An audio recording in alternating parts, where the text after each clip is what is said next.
Hai semua murid, pada hari ini cikgu ingin berkongsi tentang prosa tradisional iaitu burung terbang dipipiskan lada. Mari kita lihat teknik menulis jawapan prosa tradisional. Yang pertama, baca petikan dari awal hingga akhir. Yang kedua, fahami apa yang terkandung dalam petikan walaupun menggunakan bahasa klasik. Yang ketiga, baca soalan dan garisi kata kunci soalan. Yang keempat, padankan aspek yang disoal dengan markah yang diperuntukkan bagi setiap soalan kerana jumlah markah boleh menggambarkan jumlah isi yang dikehendaki. 同学们，让我们来看看怎样回答 prosa tradisional 古文。首先，你要读短文。明白短文的意思，接着就是读题目和画关键词。第四，同学们要注意看题目的分数，因为如果分数是3分，你要给3个答案，这样就会比较安全。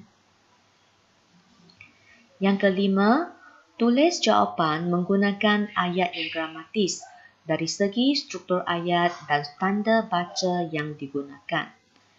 Yang keenam, gunakan bahasa yang standar, iaitu bukan bahasa klasik yang dipetik daripada teks. Pelajar boleh menyalin sebahagian daripada ayat dalam petikan sebagai jawapan. Dan yang terakhir, dicadangkan murid menggunakan tidak lebih daripada 15 minit untuk menjawab ketiga-tiga soalan dalam bahagian ini.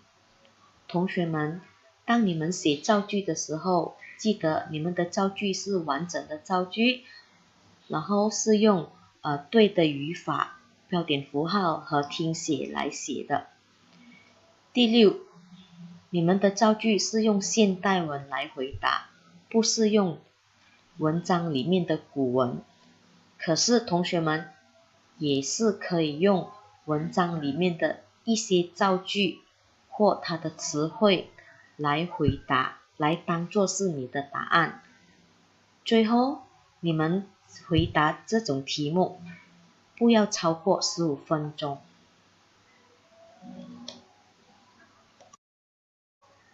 Baiklah murid-murid, inilah petikan prosa tradisional yang ingin kita cuba jawab ya soalan nanti. Okey, ini bahagian pertama. Dan ini ialah bahagian kedua. Satu petikan terdiri daripada beberapa perenggan yang ringkas. Okey, sebagai permulaan, apabila mendapat soalan, murid-murid boleh membaca petikan ini untuk mendapatkan gambaran maksudnya. Seterusnya, inilah maksud petikan. Yang pertama, Sultan Muzaffar Shah mencari akal untuk mendamaikan Paduka Raja dan Sri Naradiraja. Banyak cadangan baginda telah ditolak oleh Sri Naradiraja. Akhirnya, Sri Naradiraja bersetuju untuk berkahwin dengan Tun Kudu. Oleh itu, Sultan telah menceraikan isterinya, Tun Kudu. Sultan menghantar Tun Kudu ke rumah Paduka Raja, memberi belanja dan menyuruh Tun Kudu berkahwin dengan Sri Naradiraja. Selepas habis iddah, Tun Kudu berkahwin dengan Sri Naradiraja. Hubungan Sri Naradiraja dan Paduka Raja menjadi sangat baik sehingga Sri Naradiraja mencadangkan Paduka Raja dilantik sebagai bendahara. 同学们，这就是短文的意思。Sultan Muzaffar Shah 想尽办法来改善 Paduka Raja 和 Sri Naradiraja 的关系。Sultan 给了很多建议，都不被 Sri Naradiraja 同意。可是到最后 Sri Naradiraja 他同意去娶 Tun Kudu， 就是 Sultan 的其中一位妻子。Sultan 立刻休了 Tun Kudu， 送她回 Paduka Raja 的家，给了费用，并指示她嫁给 Sri Naradiraja。过了iddah， Tun Kudu 就嫁给 Sri Naradiraja。接着 Sri Naradiraja 和 Paduka Raja 的关系变得很要好。Sri Naradiraja 还建议苏丹委任 Paduka Raja 为首相，那就是短文中的 Bendahara。Murid-murid, ini ialah soalan pemahaman petikan prosa tradisional. Kita lihat di sini, terdapat 3 soalan dan yang bernilai 8 markah. Soalan pertama, ada 2 kemungkinan, sama ada soalan maksud rangkai kata atau soalan berpandukan petikan. Soalan kedua berpandukan petikan dan soalan ketiga soalan kebat. 同学们，这个就是古文理解的题目，总共有3题，分数是8分。第一题有2个可能，一就是给词汇的意思，或者根据文章的理解。第二题是根据文章的理解，和第3就是 soalan kebat， 要你写你的意见的。Baiklah murid-murid, mari kita lihat soalan 1. Nyatakan tindakan Sultan setelah Sri Naradiraja bersetuju memperistri Tun Kudu. Mula-mula kita garisi tindakan Sultan. Ini ialah kata kunci, perkataan yang penting dan sesuatu yang perlu kita tulis untuk menjawab soalan ini. Apa yang Sultan buat setelah Sri Naradiraja bersetuju memperistri Tun Kudu?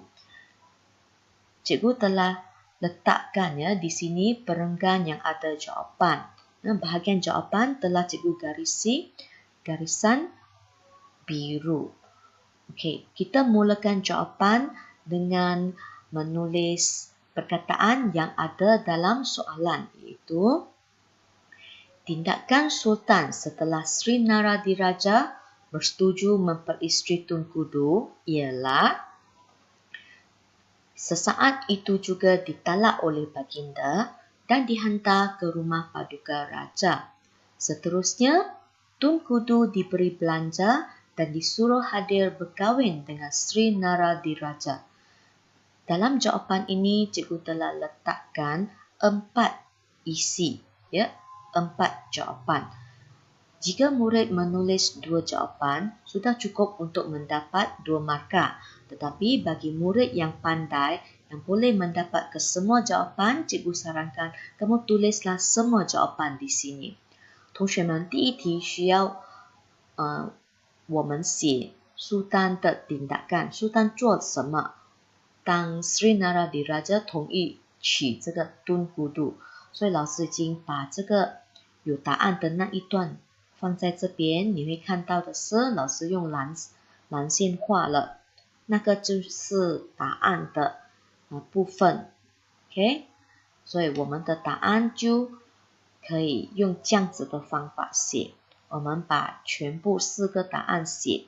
同学们如果只写到2个答案，你都可以拿到2分，那这边只是2分罢了。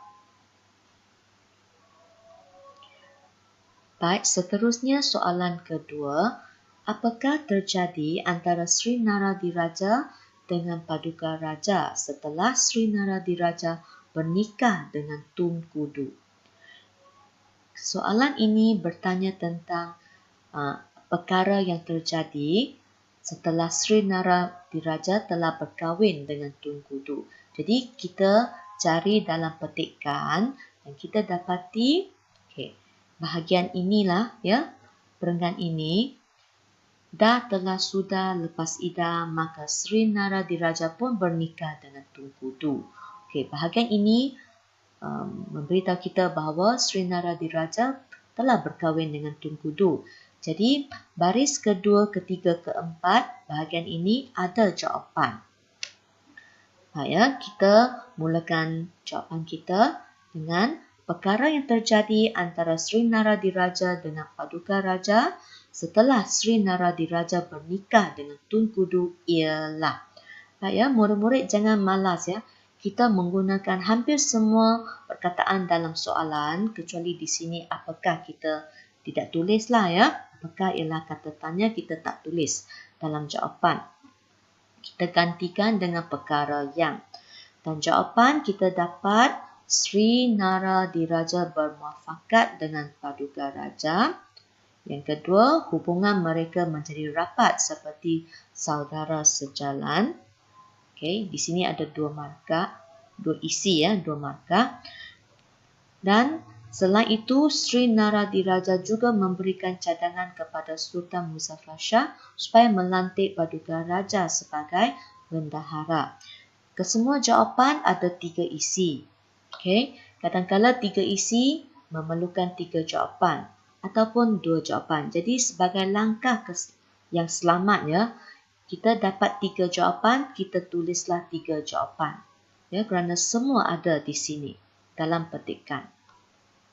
同学们，这个是我们的第2题，也是问有关短文的理解，3分。3分最好是你们给3个答案 ，OK？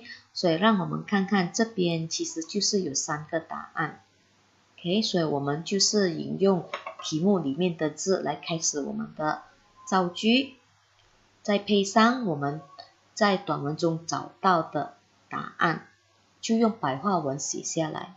OK， 就是蓝色的一个，紫色的第2个和第3个是青色的。Baiklah murid-murid, ini ialah soalan ketiga dan soalan ini berbentuk hebat Kita perhatikan ada rangkai kata pada pendapat anda. Jadi soalan ini jika murid-murid faham, soalan meminta murid-murid menulis usaha-usaha yang boleh diambil untuk menyatukan kedua-dua pembesar tersebut selain perkahwinan. Jadi kita tidak boleh menggunakan isi perkahwinan Okey, jadi kita boleh mulakan jawapan dengan mengambil hampir semua perkataan dalam soalan. Baik perhatikan, pada pendapat saya, usaha yang boleh diambil untuk menyatukan kedua-dua pembesar tersebut selain perkahwinan ialah mengadakan perbincangan agar perselisihan faham dapat diselesaikan dengan baik. Selain itu, orang tengah boleh digunakan untuk mendamaikan mereka kerana orang tengah dapat memberikan nasihat kepada mereka. Seterusnya, Sultan boleh memujuk kedua-dua pembesar supaya bertoleransi demi kesejahteraan negara. Jadi, murid-murid perhatikan di sini cikgu tulis 3 isi dan setiap isi diberi huraian ringkas. 同学们，这个第3题是我们的 K8 题目。根据题目，我们是要先写有什么方法能用来使到2位大人物和解，意思讲不要给他们再争吵。你的答案除了 perkahwinan 就是婚姻，所以这边同学们要写的是其他方法。老师这边有写上3个内容，因为是3分，所以是写3个内容，然后每个内容都有加一点点的解释，那就是红色字这边。Baiklah murid-murid, sekian saja perkongsian cikgu pada kali ini. Kita berjumpa lagi dalam video akan datang。同学们，老师今天的分享就到这边，我们下个影片再见，拜。